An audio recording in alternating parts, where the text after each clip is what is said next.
Bismillahirrahmanirrahim. Assalamualaikum, selamat petang. Pada hari ini saya akan berkongsi bagaimana untuk kita menyediakan bahan pentaksiran, terutamanya untuk mata pelajaran pendidikan Islam dan juga mata pelajaran bahasa Arab. Lazimnya, guru-guru akan menggunakan Microsoft Word ataupun Microsoft Publisher, dan kebanyakannya adalah Microsoft Word. Cuma kekangan yang dihadapi ialah apabila kita menggunakan Microsoft Word ini, bila fail itu kita buka di komputer lain ataupun laptop lain, maka formatnya akan berlari ke sana ke sini, tidak sebagaimana yang kita tetapkan. Jadi kali ini saya akan berkongsi macam mana nak bina bahan menggunakan PowerPoint. Baiklah, yang pertama kita buka dulu PowerPoint, kemudian kita pergi dekat blank presentation. Seterusnya yang kita perlu lakukan ialah pergi dekat design, klik design, kemudian pergi dekat size slide dan custom slide size. Dan di sini kita pilih untuk paparan A4 paper dan kita tetapkan dengan orientation portrait.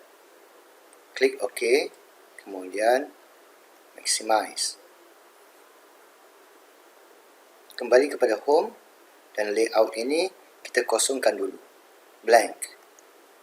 Okey, seandainya diperhatikan di sini ada garis tengah, ada garis melintang, dan pada bahagian dalam pula ada petak-petak, dan kesemua ini dapat kita munculkan dengan kita pergi pada bahagian view dan kita tik ketiga-tiga bahagian ini. Ruler untuk ruler atas, ini ruler. Okey, kita antik dia akan muncul semula.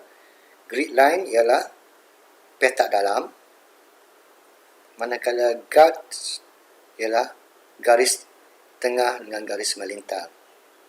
Okey, kita tik semua ini untuk memudahkan kita membuat pembahagian, kerana lazimnya untuk bahan pentaksiran untuk satu muka surat ini mempunyai 5 soalan sahaja.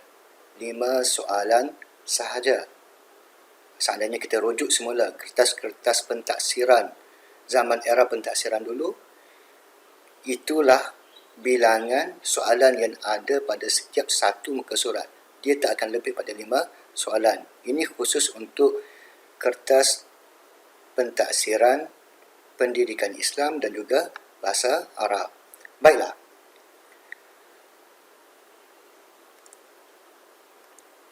Untuk bahagian atas, kita ambil petak, kita buat pembahagian dulu. Untuk bahagian atas ini kita buat petak untuk arahan. Kemudian buat lagi satu petak untuk bahagian bawah, iaitu untuk bahagian muka surat. Okey, sekarang ini petak arahan, ini petak muka surat.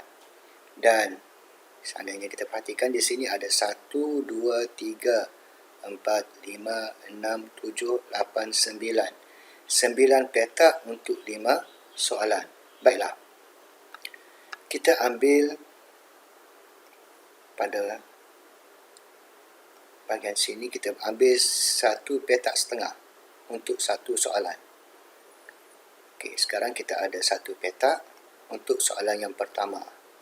Kemudian kita letak, ini adalah untuk soalan pertama, dan kita tukarkan warna fillnya kepada warna kelabu untuk memudahkan membezakan di antara arahan dengan soalan. Okey, ini untuk soalan 1. Kita copy dan kita paste.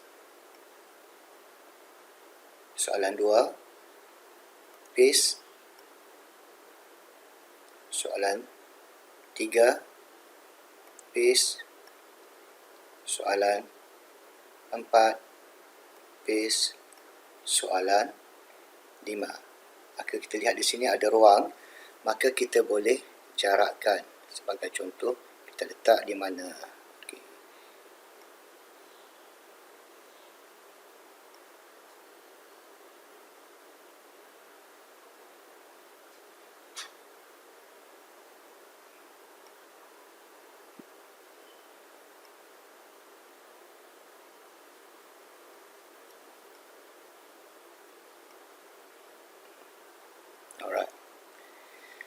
Soalan 1, soalan 2, soalan 3, soalan 4 dan soalan 5. Okey, ini adalah untuk muka surat yang pertama.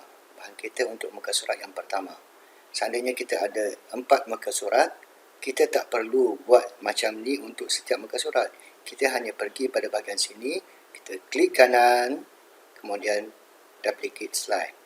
Maka terhasillah untuk muka surat yang kedua, klik kanan, duplicate slide. Muka surat ketiga, klik kanan, duplicate slide. Muka surat yang keempat.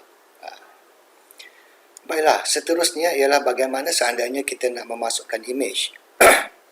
Kita nak memasukkan image supaya image itu dalam keadaan petak yang keadaan yang saiz lebih kurang.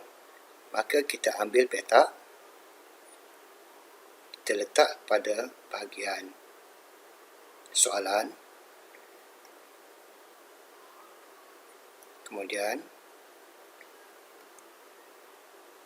kita copy, paste,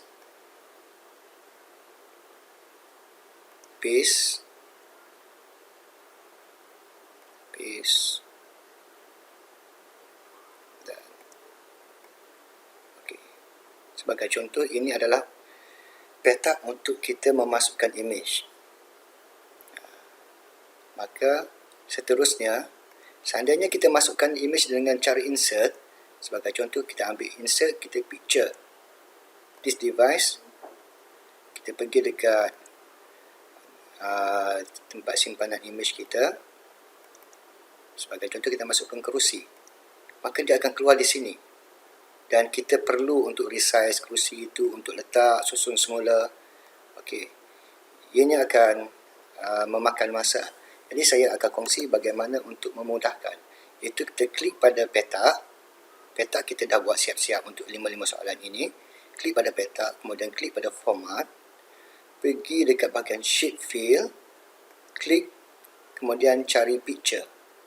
Klik pada picture, from a file, kemudian klik pada image. Dia akan masuk terus ke sini. Okey. Petak yang kedua, sama juga, sheet fill, picture, from a file, klik gambar. Masuk. Jadi tak perlulah kita nak kecilkan gambar, nak letak kat situ. Okey. Yang ketiga, sheet fill, picture, from a file,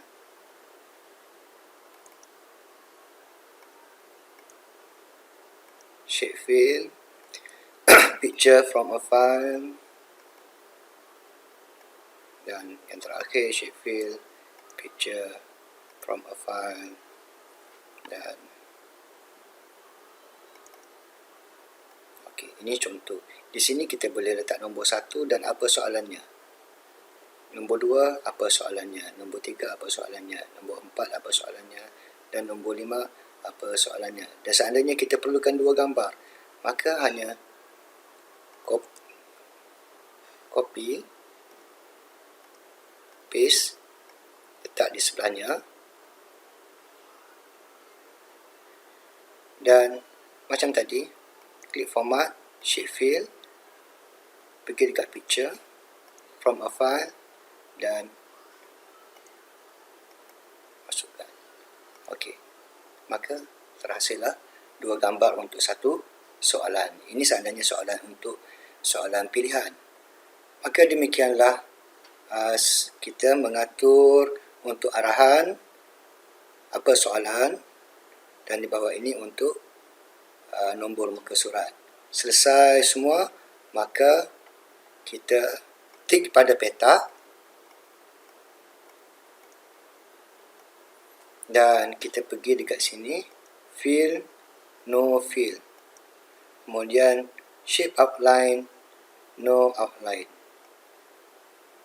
Maka paparannya akan kosong sebagaimana di sini. Dia akan ada arahan di atas, soalan 1, soalan 2, soalan 3, soalan 4 dan soalan 5 pada bahagian bawah ada muka surat.